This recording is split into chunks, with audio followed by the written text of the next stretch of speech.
We are here now to share with you new ideas about how you relate to your ascending experience, so that you might feel more empowered, more connected, and more free in creating the life that you are living.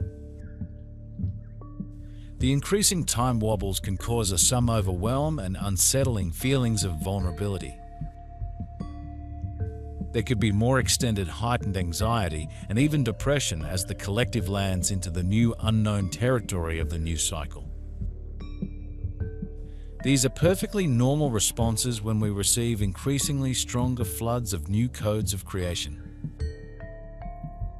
We might feel a bit out of control as we awaken into the unknown. We might feel unsafe as we are catapulted forward into new territory. I would like to be of support to you in these challenging times. This time of transition on Earth brings many old things to the surface. Old energies emerge from times long gone by. Times in which you were incarnate and had lives in which you experienced much. All these old layers now resurface.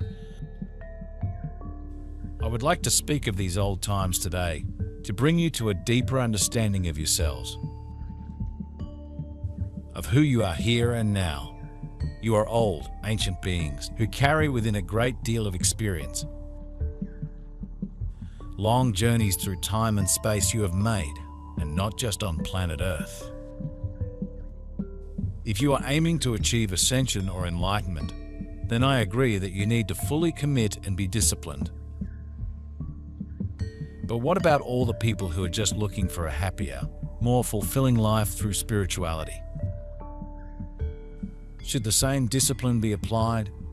Discipline is such a highly regarded trait in our society, but does discipline make us better or more limited? Is there a point where discipline does more harm than good? The frequencies available to you now are significantly different, higher and more expansive than any you have yet encountered in your life up until now. These energies are flowing through you, and as you acknowledge them, you can open more full to them, letting them seep into every cell within your body, lighting you up and illuminating your true potential here on Earth.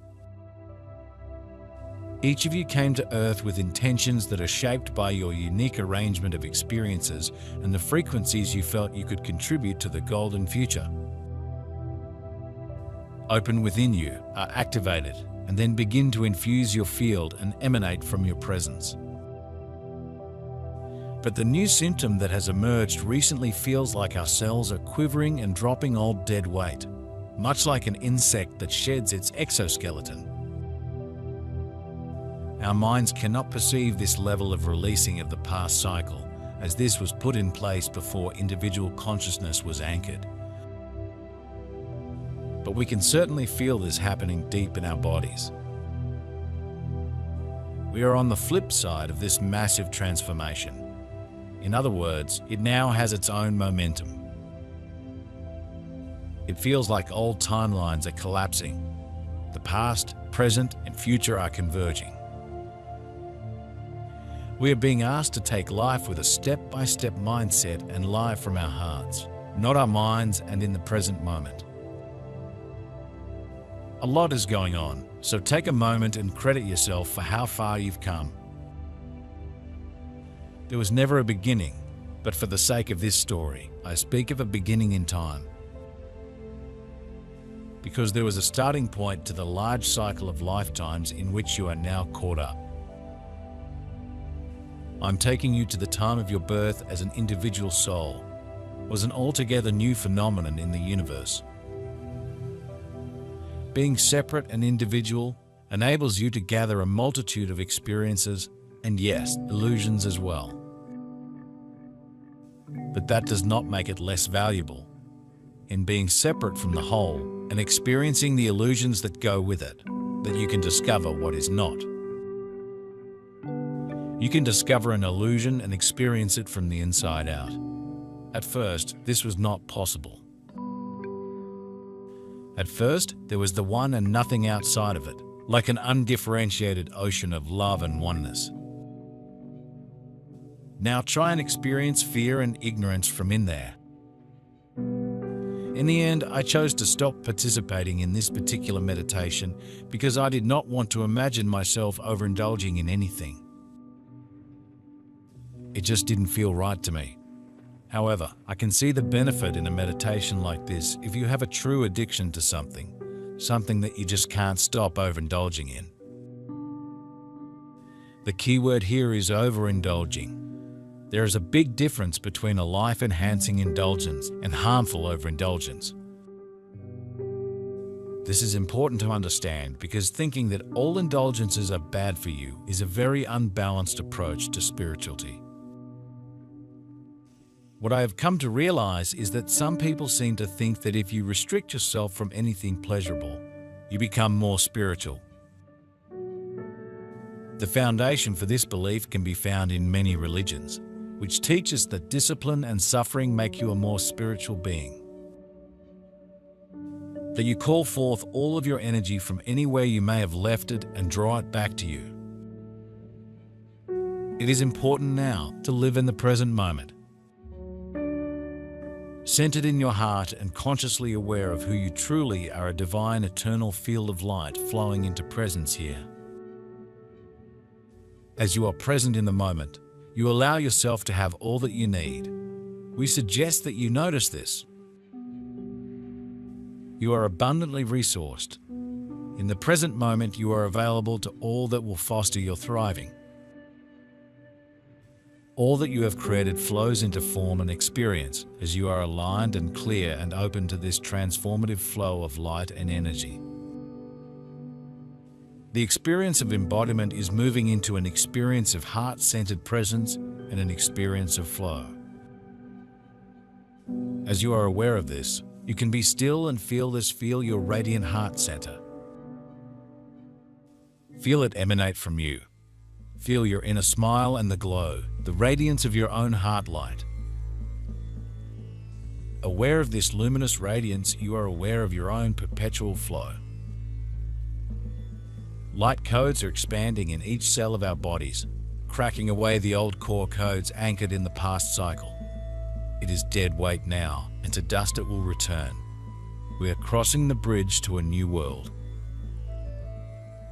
We have completed the necessary work in the ethers, but it has become an actual physical experience now. We need to stretch and breathe and consciously let this weird, weight-like stress drop away like the dust that it is, and let the earth do what it does best, recycle it.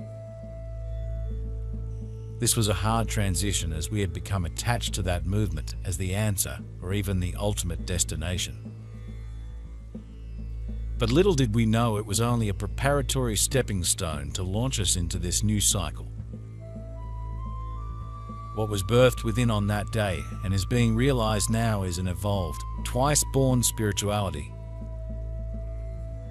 This is when we are born into physical form in the past age and are moving forward with the same physical body into the next cycle. New Age spirituality has taken us as far as it can. It offered good growth and necessary preparation, but had become contaminated with the belief in separateness based on grandiosity and specialness. This old mindset is being flushed to the surface in many areas of our world in unrelentingly and intriguing ways. You will understand what love is, not as an abstract concept, but as a living, creative force that moves you and fills your heart and spirit with a deep sense of joy and satisfaction. This is the end goal of your journey, the homecoming you are longing for, to be God as you. I ask you to go back to the time that this being and I took shape for the first time. Back then you were, or were created as, angels. Can you feel the tenderness and innocence of that original energy, that distant beginning in which you were first molded, got to know form? All of a sudden you were you, distinct and separate from the others around you, and you experienced the miracle of being an individual. You were still so close to the source of divine light that you were filled with love and overflowed with joy and creativity. There was an incredible desire in you to experience, to know, to feel, and to create. Please go within for a moment and see whether you can sense the truth of it, that you are an angel in the deepest part of you. I am a great believer in balance. For example, now and then I listen to heavy metal music. At first I was reluctant to share this bit of truth about myself because I know from experience that some spiritually minded people frown upon this type of indulgence. And that is exactly why I decided to share this tidbit of information. I know that I enjoy it, and so I refuse to deny this part of myself because I love and accept myself enough to own this indulgence and feel good about it. Does it make me less spiritual? Certainly not. It just makes me someone who can appreciate spirituality in all things. Do I become a less centered and clear person if I enjoy a good steak? Absolutely not. But I do spare a grateful thought to the cow. Do I become a less loving person if I allow anger or frustration to show? No way. We are multifaceted individuals with a huge array of emotions that are to be experienced, not labeled as good and bad. You don't need to suppress the so-called bad emotions simply because they don't fit the worldly view of being a spiritual person. At our core, we are all spiritual beings, regardless of how we live our lives. In your awareness of this profoundly perfect, balanced and fulfilling energy, which is the very energy of your being, which you are more aware of it now, you can experience and feel tremendous ease. There is again a sense of balance and a feeling that all is well, right now. Center in this. Let it inform you. Let this knowing become a steady state of awareness. Let yourself begin to live in this knowing that you are abundantly provided for and that life is flowing in perfect order and in generous and beneficial ways to you, always. Life is always happening for you to thrive, to soar, to feel joy, to feel your true self. To feel and be in unity and communion with life, and for you to have a powerful and beautiful foundation from which to create and be. In that awareness, choose what you will. Let yourself embrace your desires and feel entirely free to choose the life you want to be living. There are no rules, no guidelines you need to get from outside of you and then apply to you. These are old ways of being. In the new world, in this new dimension of frequency and expression, you will know what calls to you and delight in this awareness. You will simply move into it, toward it, and open naturally with enthusiasm and pleasure to it. The way forward is living with radial surrender and the absolute knowing that Spirit has us. We are standing firmly on the bridge, deep within the initiation and transfiguration into the paradise we signed up for when we took on this body. Focusing more on the birthing and less on the dying is important. But with this said, it is important not to deny any clues or experiences that come up. In the last few years, we have lost plenty. It is necessary to process and grieve those losses, but the tide is turning. We know this in our hearts, and our body is feeling it. Sensitives will feel this intensely. It is time to focus on what is working for us now and pay less attention to what we have lost. This helps tip the balance toward forward momentum.